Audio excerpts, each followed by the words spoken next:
that's a perfect start to our next topic, which is choosing the right IOL, EDOF versus trifocals, by Dr. Reena Sethi. I would request Dr. Haripriya ma'am to come.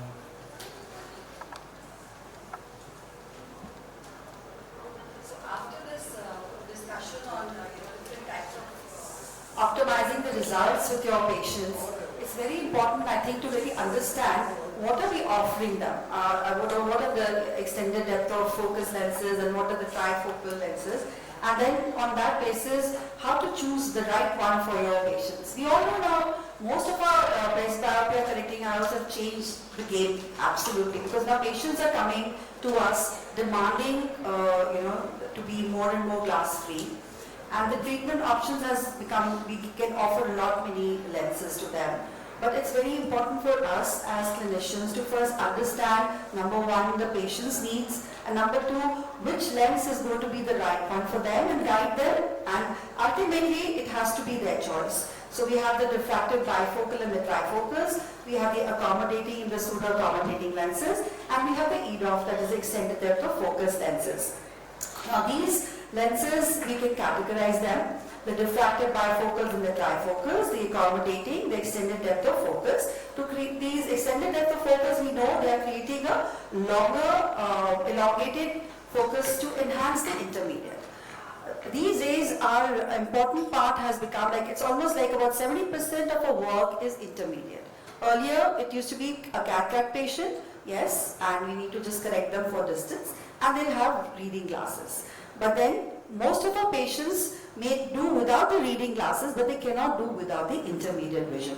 So that has become more important these days. So everything has to be a personalized approach. And you must remember that no one lens is going to fit all. So if you have a patient X, cannot be like the patient Y and give you the same results. Focal points and range are different in different technology IOLs, so we must understand these IOLs. EDOF and trifocal IOLs are to be used in a very customized fashion after weighing all the pros and cons. And one must remember, which is very important, that a Snellen's acuity is not what the patient's satisfaction is. So if we feel the patient is seeing 6/6, but the patient is telling you he cannot see well or he's uncomfortable with the vision, then definitely there is something which you need to look into. And a detailed preoperative evaluation, like most of my speakers have said, is very important to understand the patient's visual goals, whether he wants a spectacle independence. You must tell the patient that it's not going to be as good as the natural lens, but we are going to go as close as we can, and we are not going to be totally spectacle independent, but maybe most of his working patterns he would be independent of glasses. So a surgeon must have a confidence in the advanced technology of the lens, and the prerequisites, as we know, the biometry is crucial. Management of ocular surface disorders is very, very important, because if we make a little error in that, then we will end up in more problems with that. So need to first of all treat your patients for your ocular surface. Now, EDOF IOLs and trifocal IOLs as well, but EDOFs are now getting in vogue because they're more easy, they are more forgiving, and this is a different approach to an existing idea. So we need to give you an elongated field of vision. It may not be as crisp for the distance, but most of your mechanism or most of your jobs are going to be in that EDOF range which is going to be offered by these. And there are different types of EDOFs you must understand. These are the diffractive optics, the non-diffractive optics, the small apertures, and the bioanalogic designs. The visual acuity stimulation with incremental defocus is introduced to the model eye. Okay, so we have these monofocal which give you the best vision at 4 distance. We have the intermediate distance vision which is given by the EDOF as well as the trifocals, and the trifocals are clearly the best option if a patient is wants to have a lot of sewing, knitting or reading, and they're very fond of doing all that, so a trifocal is a better choice for these patients. The halos and glares, which were very, very prominent in the earlier design lenses, we are getting less and less of our patients complaining of these halos and glares. The trifocal design, because they have the gaps, So this leads to the visual fluctuation when the light strikes into these lenses. And also the EDOF lenses, which are non-refractive, don't have these gaps. So they don't have this complaint, patients don't have these complaints of halos and glare. So these are enhanced EDOFs are the future, and they have a lot of emerging technologies. You have the small aperture lenses. The small aperture design, it creates an extended and a continuous range of functional vision. And this lens features an embedded opaque annular mask that blocks the unfocused paracentral light. So there is less diffraction, and they have less of these halos and glares.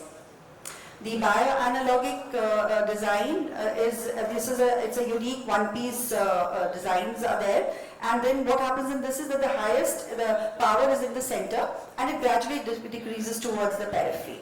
The Achelate designs, designed like the Symphony, it provides you with an extended range of vision through the incorporation of diffractive achelates. So now it's very important to do your proper selection of patients. So what is my approach for my patients?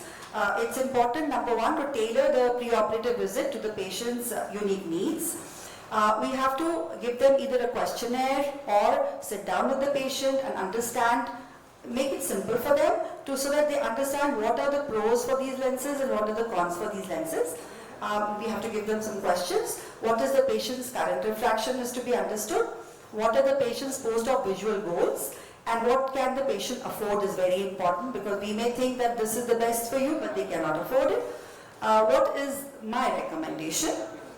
We should understand and remember that myopes, they enjoy near vision, so without the glasses. So they may come to you and they say that they've done the surgery, and I used to very nicely read my paper. Now after the surgery I just cannot read my paper. So it's important, they are going to be preferring the monovision EDOFs or the trifocals. Listen to what they want to achieve, it's customization. And that's what is going to drive every patient today. Explain why a technology is or not recommended, and financials are something to be addressed always. The goal is that we are not going to be doing something for today, but we have to do something so that the patient is comfortable for the future as well, and you are also convinced about the technology. So these are various studies in which we compared the EDOFs versus the trifocals, and the multifocals are ideal for visual acuity at 3 distance points of foci. They have the distance, the intermediate and the near. But they still cannot have satisfying visual quality between the separate foci. So there is a bit of a defocus between these fine vision areas. So that's why they have the halos, and that's why we have more patients which are more sensitive to this are going to be opting for, we can suggest the EDOF lenses for them. So this is a study where we've seen the uncorrected distance and the intermediate visual acuity, which we see that the EDOFs provide better binocular uncorrected intermediate, but worse near vision, and trifocals are better for the near. These are defocus curves for these the EDOF group of patients and their trifocals. The monoocular and the binocular corrected visual acuity. We see that there is no significant difference between the binocularly corrected distance visual acuity as well as the intermediate visual acuity between these two type of lenses. The contrast sensitivity is definitely reduced in these lenses as when we compare them with the monofocal lenses. So it is important to see what exactly your patient is professionally, what kind of a profession the patient is in, and also the quality of vision and patient satisfaction, which you must chart out like Dr. Haripriya said, and then that's how when you will understand that these patients are, what exactly is going to be there, especially with this other eye. If you can plan it out better. And non-diffractive EDOFs are a newer design EDOFs, weren't considered largely amongst the reviewed articles. So these newer lenses are yet to come up with their various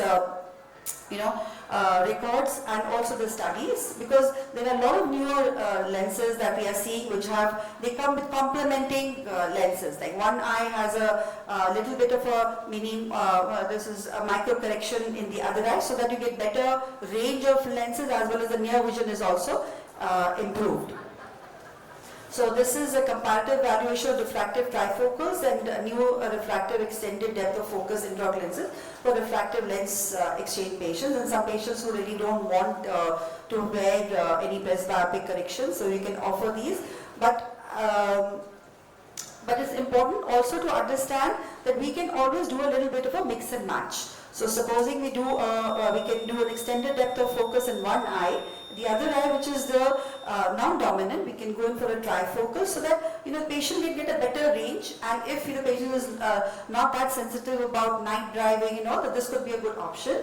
And certain intraoperative pearls is that you must have a well-centered 5.5 millimeter rexus, which very neatly surrounds the optic zone. And the IOL centration using the Purkinje images, you must check. A good polishing is important because in these cases, spend that extra few seconds to polish the capsule very meticulously, because that may result in, if you are having a little bit of PCO, a very unsatisfied patient, because you are creating more aberrations and problem in the center of the vision.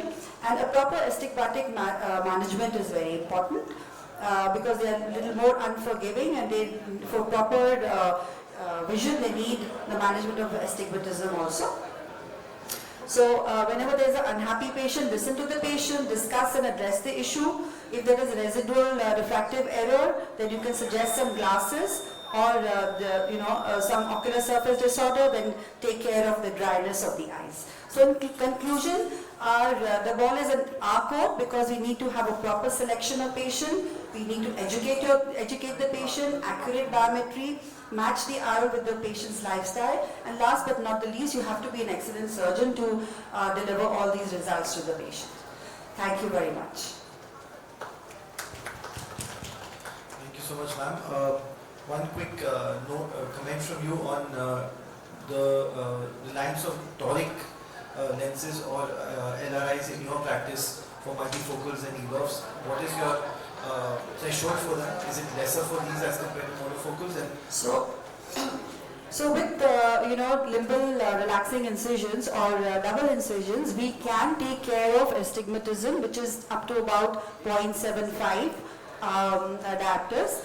And but if we have to do anything more than one diopter, and especially against the rule, we should be really not tolerant to any of these limbal incisions. We need to do more of toric lenses only for these.